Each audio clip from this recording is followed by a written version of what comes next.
Ya Ahu, materi kita pada hari ini yaitu mengenai perancangan dan produksi produk grafika.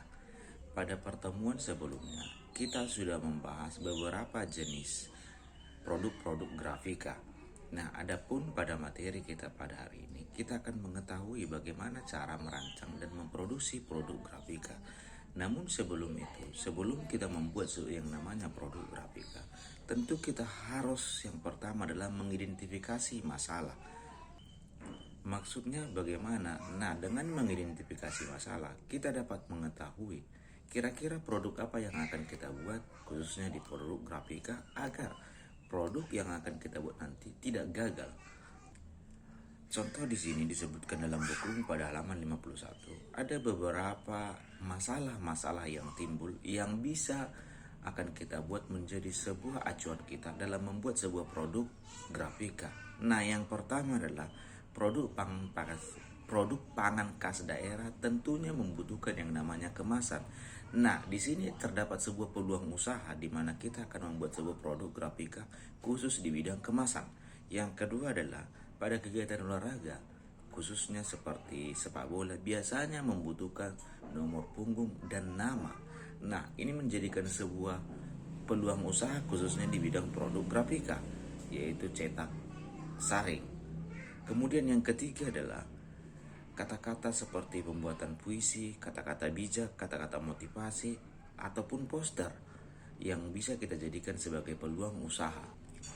Nah, dalam mencari sebuah masalah, kita dapat melakukan dengan mencari solusi dengan cara curah pendapat ataupun brainstorming seperti yang sudah kita bahas pada pertemuan-pertemuan sebelumnya. Kembali Bapak ingatkan, dalam melakukan tahapan brainstorming, jangan ada perasaan takut salah. Semua berhak mengeluarkan pendapat. Setiap pendapat kita tulis agar tidak lupa ke depannya dan kita pilih mana pendapat yang lain.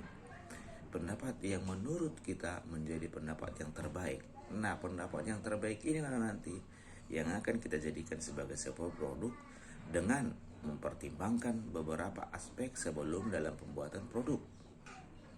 Nah, setelah ide-ide tersebut kita kumpulkan, kemudian kita rasionalisasi lah, yaitu kita proses ide-ide yang muncul tadi dengan beberapa pertimbangan teknis seperti yang saya sebutkan tadi. Contohnya, kira-kira ketika kita ingin membuat sebuah produk, apakah materialnya ada? Bagaimana cara menggunakannya? Bahannya ada nggak? Teknik apa yang akan kita gunakan? Nah, itu contoh beberapa aspek-aspek pertimbangan yang perlu kita perhatikan sebelum membuat produk grafika. Tahapan produk grafika tentu kita harus tetap memperhatikan yang namanya K3 ataupun keselamatan, kesehatan kerja agar proses produksi dapat berjalan dengan lancar.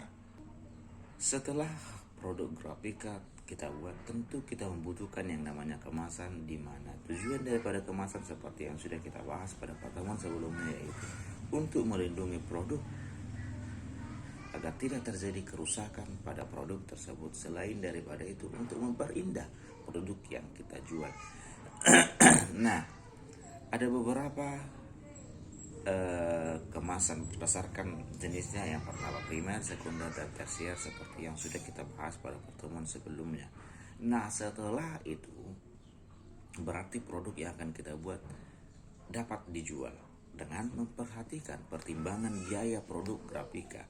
Dengan itu kita dapat menentukan kira-kira berapa harga jual yang akan kita buat dengan memperhatikan biaya-biaya yang dikeluarkan. Nah, biaya-biaya apa aja? Contoh yang pertama adalah biaya bahan baku, biaya tenaga produksi, dan biaya overhead. Ketiga biaya tersebut kita hitung, dan dari biaya tersebutlah kita dapat menentukan HPP atau harga pokok produksinya. Kira-kira berapa harga jualnya nanti dan berapa tingkat keuntungan yang akan kita dapatkan dengan menjual produk tersebut. Untuk memperlancar penjualan tentu kita harus melakukan yang namanya pemasaran. Pemasaran dapat kita lakukan dengan dua teknik. Yang pertama adalah single level marketing dan yang kedua adalah multi level marketing. Nah, pada pertemuan sebelumnya sudah saya jelaskan mengenai single level marketing, yaitu menjual secara langsung tanpa mempekerjakan karyawan khususnya di bidang sales atau di bidang penjualan. Kemudian yang kedua adalah multi level marketing, di mana dengan teknik ini kita memperoleh atau mendapatkan lebih banyak semacam kerjasama dengan pihak-pihak yang lain, di mana kita akan menitipkan produk yang akan kita jual kepada mereka, atau sistem yang digunakan disebut dengan sistem konsiasi, yaitu menitipkan produk yang akan kita jual. Nah, pada multi level marketing maka terdapat kerjasama dengan beberapa pihak dengan yang saya sebutkan tadi, dengan sistem konsiasi, di mana saya mendapatkan keuntungan dan pihak yang dititipkan mendapatkan keuntungan.